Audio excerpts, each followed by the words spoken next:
Olá pessoal, tudo bem? Aqui é o professor Tom, chegando com o episódio 39 do nosso Podgel. E hoje a gente vai falar sobre a agricultura brasileira. Vamos começar trazendo o início, o desenvolvimento, o século XX, a mecanização, as características gerais, os produtos aí mais produzidos, a divisão aí por regiões, a divisão de importância por regiões dessa atividade importantíssima a economia do nosso país. Mas antes, eu quero só deixar aí um aviso para o final do nosso episódio sobre uma novidade que a gente vai estar trazendo já para o próximo episódio. Então, espero vocês até o final. Vamos lá? A agricultura brasileira se inicia na região nordeste do país ainda no século XVI, com a criação das chamadas capitanias hereditárias e o início da cultura da cana-de-açúcar, baseado na monocultura, que é o cultivo de um só produto em vastas extensões de terra, a mão de obra escrava em latifúndios. A agricultura permaneceria basicamente restrita à cana, com alguns cultivos diferentes para a subsistência da população da região, porém de pouca expressividade. Só a partir do século XVIII, com a mineração e o início das plantações de café, que a partir do século XIX seria o principal produto brasileiro, é que o cultivo de outros vegetais começa a ganhar mais expressividade. Muitos engenhos são abandonados e a atividade canavieira começa a perder importância por conta da transferência da mão de obra para a mineração e o cultivo do café. Da mesma forma que ocorreu no período de grande produção da cana-de-açúcar, o auge da cafeicultura no Brasil marcou uma nova fase econômica. Então a gente pode dizer que a história da agricultura no Brasil está intimamente associada à história do desenvolvimento do próprio país. Ainda mais quando a gente considera o período a partir do século XIX, quando o café se tornou o principal artigo de exportação brasileiro, logo após o declínio da mineração. Mas o cultivo do café, que durante todo o século XIX faria fortunas, influenciaria também fortemente a política do país, começa a declinar por volta de 1902. E quando a crise atinge seu ponto culminante, o Brasil produzia mais de 16 milhões de sacas de café, enquanto o consumo mundial pouco ultrapassava os 15 milhões de sacas, fazendo com que o preço do café, que já estava em queda, chegasse a valores muito baixos, cerca de 33 francos na época, bem menos do que os 102 francos que ele chegou a valer em 1885, por exemplo. Desta forma, houve a necessidade de diversificação da economia, que, entre outras atividades, além das estreantes indústrias, que estavam ali, estão nesse período, a gente está falando aí da segunda revolução industrial no mundo, e aí o início de uma tentativa de industrialização no Brasil, Então, começava a se valorizar outros tipos de culturas, além do que o aumento da urbanização do país também exigia o aumento do cultivo de matérias-primas. Mas essa mudança se tornaria efetivamente firme só a partir da década de 1940.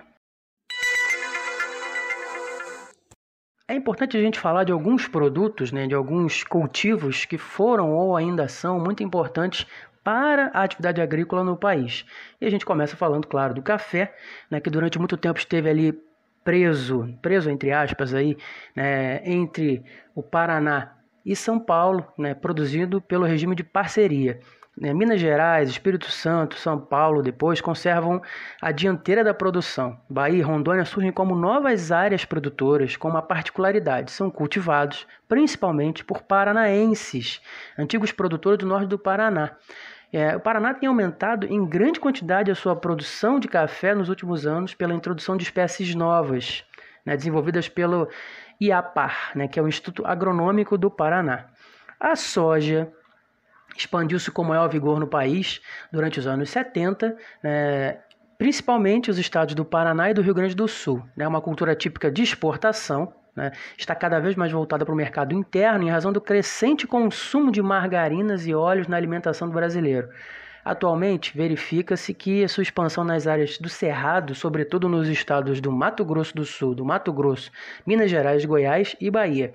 A cana-de-açúcar, apesar de ser cultivada no Brasil desde o século XVI, como a gente falou aqui, a sua produção foi estimulada a partir de 1975, com a criação do Proálcool, que foi um programa de produção do álcool combustível.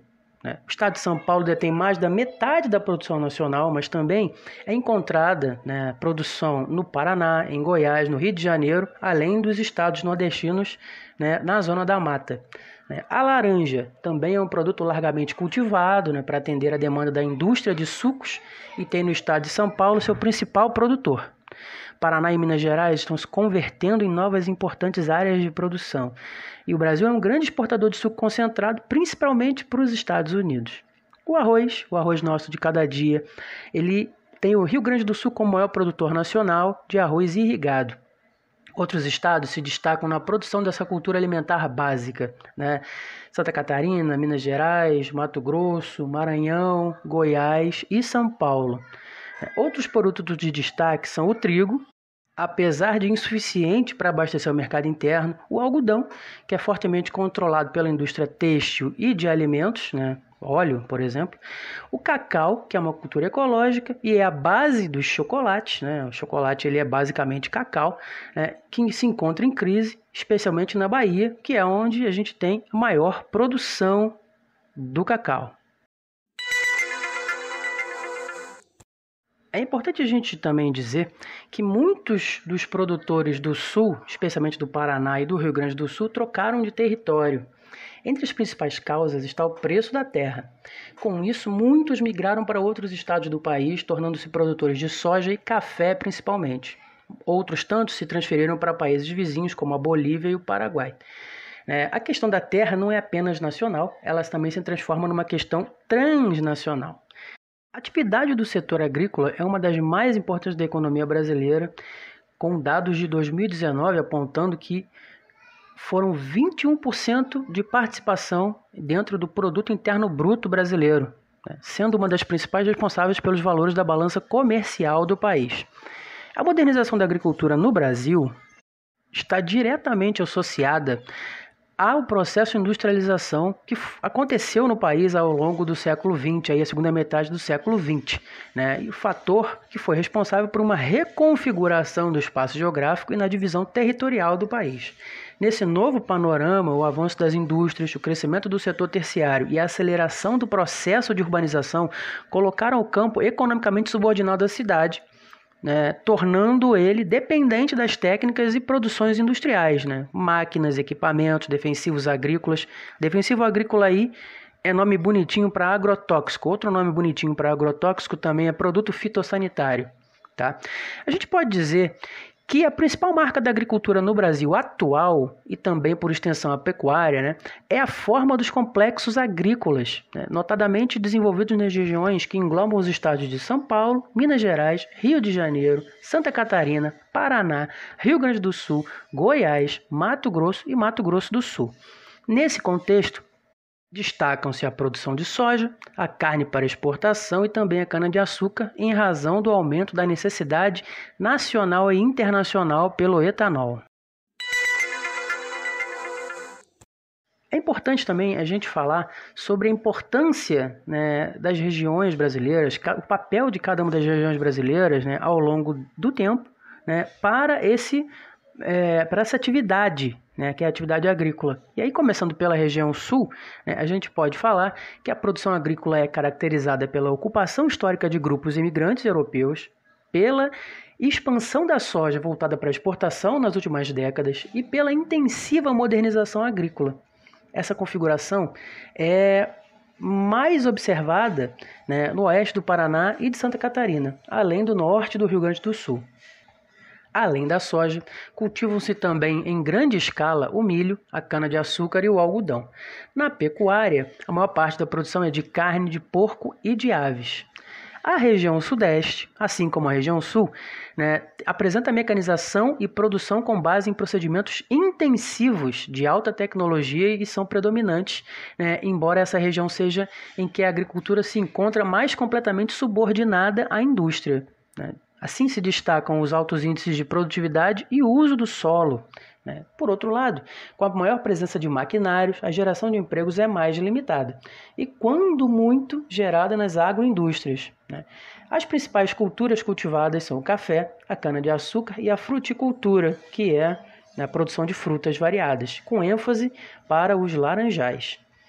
Já a região Nordeste traz para a gente uma relativa pluralidade. Na zona da mata, por exemplo, que é mais úmida, predomina o cultivo das plantations, presente desde os tempos coloniais, com destaque novamente para a cana, voltada atualmente para a produção de álcool e também de açúcar. Nas áreas semiáridas, ressalta-se a presença da agricultura familiar e também de algumas zonas de produção mais mecanizada. O principal cultivo é o de frutas, como o melão, a uva, a manga e o abacaxi. Além disso, a agricultura de subsistência também possui um importante papel. Já a região centro-oeste é a área em que mais se expande o cultivo pela produção mecanizada, que se expande em direção à Amazônia e vem pressionando a expansão da fronteira agrícola para o norte do país. A Revolução Verde, no século passado, foi a principal responsável pela ocupação dos solos do Cerrado, pois permitiu o cultivo de diversas culturas em seus solos de elevada acidez. O principal produto é a soja, mas há outros produtos. Só que a soja ela é voltada principalmente para o mercado externo.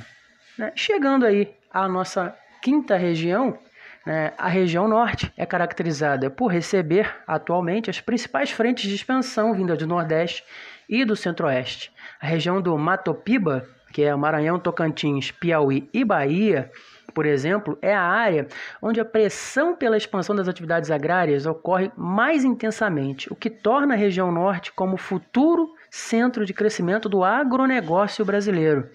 As atividades mais praticadas nessa região ainda são de caráter extensivo e de baixa tecnologia, com ênfase na pecuária primitiva, na soja em expansão e em outros países que passam a competir com o extrativismo vegetal.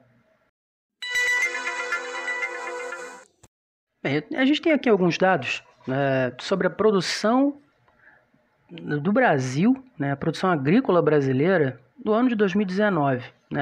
Em total no país e dividido por regiões com o seu percentual, com a sua participação percentual em cada uma. Por exemplo, em 2019 foram 230.709.705 toneladas de grãos produzidos, e a região centro-oeste participou com 102.000.110.147 toneladas de grãos. Isso representa 52% da produção brasileira. Então, o Centro-Oeste teve mais da metade da produção brasileira no ano passado, 2019.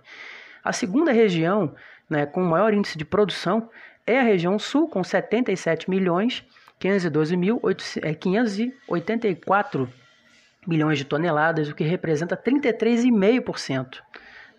Estou arredondando aqui, tá bom? O Sudeste ele aparece com 9,99% da produção agrícola, o que em números absolutos significam 23.052.598 toneladas de grãos. O Nordeste aparece aqui com 8,1% de participação, 18.851.691 milhões de toneladas.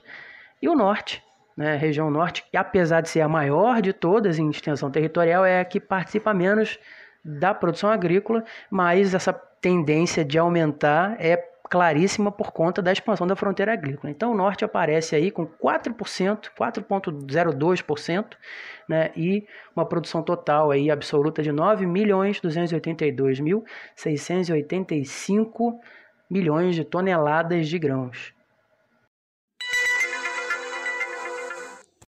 Então, pessoal, chegamos ao final de mais um episódio 39, Falei que ia deixar aí falar alguma coisa diferente aí no final. É o seguinte, no próximo episódio do Podgel, a gente vai fazer uma coisa diferente. A gente vai trazer um convidado, que é o professor Elian Alabilucci, produtor de livros didáticos já há anos. Estudei em livros dele, trabalhei com livros dele, assim, quem quiser ouvir esse papo, vai ser no próximo episódio, que seria o episódio, o Podgel 40, não vai ser esse episódio especial.